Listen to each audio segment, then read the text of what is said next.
I was at odds at time with treatment and things like that, but I really was working hard at being honest and stuff. Those guys saw something in me, and I believe in what they do. And when I finished Veterans Treatment Court, I went and met with Paul and Ty. They thought I could fulfill a role on letting veterans know we're here and how we could support them. And they almost tailor made a role. They allow me to be an evangelist with the VAs and out here on the West, and actually anyone that needs help, I'm willing to talk to. So yeah, I'm director of veteran support and business development for Steps Recovery. And it's a 24-hour day job, with them. And I will take a call at 3 a.m. I'm that guy that'll take the call at any time for anyone, and it's awesome. Waking up, I'm useful again. Yeah. What an important population to represent. Your fellow veterans, and all the guys and women out there that are struggling and need that kind of support, but probably have the same attitude as you, is I don't want to reach out for help because I don't want to be seen as weak. I think that's a unique challenge that veterans have to overcome because they've been tough and hard all their lives, and now they need that help, and it's so hard. They need someone like you who is one of them and has been there to represent them and help support them. So I think that's beautiful. That's wonderful. So how is the marriage, and how is the daughter, and how is everything going? So, as just in case anyone isn't seeing it, I dropped all that weight and got back into my fighting weight. And I tell my wife, I was going to say, I have a hard time imagining you that big, because you're big now, but in like a Hulk way. Yeah, I will show you pictures after. But I tell her how lucky she is, and she's like, whatever. But yeah, we're re-engaged in our life in a very great way. Like, I look forward to getting home every day. She goes, oh, you care again, all these things. And look, we have our up and down. Our 23rd wedding anniversary was in October. Congratulations. That's thank awesome. you. She's amazing. And yeah, we have our ups and downs, and I struggle sometimes too, but I'm learning to be open. Can I say I'm 100% open and honest? That would be the biggest lie in the universe, but I try every day to show up and be the guy that my family deserves. And my daughter is well engaged in my life now. I'm so proud of her. Like the guys at Steps can tell you, I don't shut up about her. But the really great thing was, in the midst of this, the summer of 2022, one other American that was matriculated in Japan, his name is Jason Durkee, who has never abandoned me. He was the other matriculated student. We became best friends when we were at college together. He stayed there, made his own company. And through my ups and downs, like, he's never off my side. Well, he had her as an intern in his company for the summer of 2022 in Tokyo, my daughter, which is amazing. And then this past September, my daughter and I went out to Tokyo and spent 2 weeks with Jason and his kids. And I got to take her to the full circle and where things now was Hakone, Japan is about 50 miles southeast of Tokyo. It's a wonderful place, and the Fujiya Inn, and there's a reason. I'm sorry I talk in circles. No, you're good. The Fujiya Inn was one of the first Meiji-era hotels that catered to the foreigners, so it's got the Japanese quality, and then it's got the size and scope for foreigners, but it's very amazing. And MacArthur, when he was Supreme Allied Commander, when he was restructuring the Japanese government, they used that as a retreat, this place. It's a beautiful place. And when I had gone as a student there, there's also a Hakone open air museum there. And this is the backwards ass problem. I went there on trip on my own, and I was so touched by this museum, and I could almost never share it with anyone because that wouldn't be Dalton. Yeah, I loved it. It almost brought a tear to my eye. It's amazing. I love this place, and it had a Picasso pavilion, and in it traverses all of Picasso's life, and it's different from the Impressionists, the different things he did. And I was amazed by it. I was amazed by it back when I was young, but I never told anyone that because that wouldn't fit my story. And that's not hard. Yeah. And I look back on it now; it's ridiculous. But I took my daughter, when we got to the Picasso part, I started to tear up. I said, this didn't even seem like it really happened. And she goes, it is, Dad, And it was such a turn. Yeah, this was just a few months ago. And I was like, man, yeah. I got, So for Christmas, like where things are now, last year for Christmas, my daughter painted Tun Tavern. This Christmas, she gave me an album of the trip. And of all the pictures and all the quotes, they're so personal. Like she nails my personality with all of them. Like she put so much thought into it. And it's resonating with her Yeah. When we started this podcast, you heard me say that I never imagined my life would be as good as it is today. Did you ever imagine your life would be as good as it is today? I never thought I'd smile again. Yeah, no. I feel so lucky. You know, and again, and here's the interesting thing. I have the same worries and concerns that any married man with, you know, financially, goals, and did I miss something, and am I living up to it? But I wake up so happy and useful every day. I can't believe it. And I owe so many people, you know, so many people. If I would say my biggest regret is I didn't give my wife the credit to lean on her like when I could have a long time ago. It's the one thing that if I could fix anything, if I could take it back, like God, she would have been there, and I just didn't give her the chance. Dr. Matt, it's been an amazing story. Oh, this is one of my favorite hours I've spent in a really long time. Thank you, Sean. What are your thoughts on Sean? Well, I mean, Sean, you're a big guy, big personality. It's a big story that I think is going to touch a lot of people's lives. I was sitting there thinking, my takeaway from so many things you shared today. My takeaway is kind of the difference between external achievement and internal achievement. And you spent the first portion of your life crushing it on external achievement and becoming hard, and not just hard, but you used your mind and you used your body and you used your leadership, but it was all that external stuff, because I would imagine the internal part of you was really underdeveloped. And now going through rehab, I can tell that you've shifted to internal achievement. That's where it's at. That's what's important to you. And that part is developed and developing. And I think the fact that a big, tough Marine could sit here and get tearful about sharing a moment with his daughter in a garden looking at Picassos is one of the greatest things I've heard in a really long time. And if that doesn't tell people that recovery is worth it, I don't know what does. So thank you. It was an honor. And if I could tell you guys, like, the one last thing, I often bring clients that we have to work out, you know, to come exercise, because I believe in it. That's my discipline. That's what I do. Right? That's me. That's him too. That's what I do. So right? You know, pain will knock it out. But so I bring clients that are interested in coming in, and one of them, I obviously I'm not going to identify someone, but they mentioned wearing a cut and going into like why, and they missed that feeling of everyone getting out of the way. It's to be that tough, right? To be that tough, and I just listen. I heard it, you know, and I said, I had a lot of versions of tough that were like that. I go, you know what's tough to me now? It's to be able to sit in a room and hear the truth about yourself that you don't like, and be grateful for it and take it. I go, that's tough. I go, that's what you're in right now. Show me how tough you are with that, because that's what's tough to me, and I try and remember that. You know, and I think that beautifully speaks to what Dr. Matt just said, from external to internal. And I think a lot of people get into addiction through external because they're running from internal. And it goes back to what we said at the very beginning, is that drugs and alcohol aren't the problem. They do become a problem, but it's what's inside us that we have to deal with, or we'll always be running and trying to numb. So thank you for sharing your story today. I mean, it was beautiful, amazing, and I can't wait to see these pictures, and maybe we'll get some of them up on Facebook. If people want to get a hold of you, and you said it's veterans, but anybody.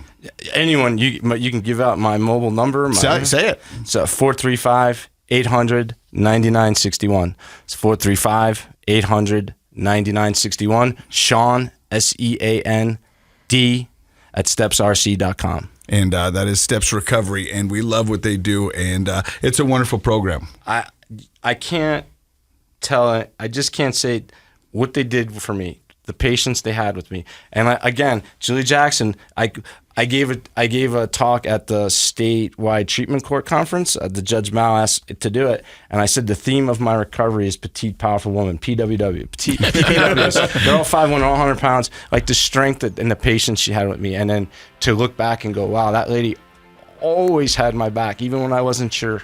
Yeah. So yeah. It's wonderful. Hey, well, thank you for stopping by and listening to another episode of Project Recovery. And in case you forgot, Project Recovery is what? It's a KSL podcast. Petite what? Powerful women.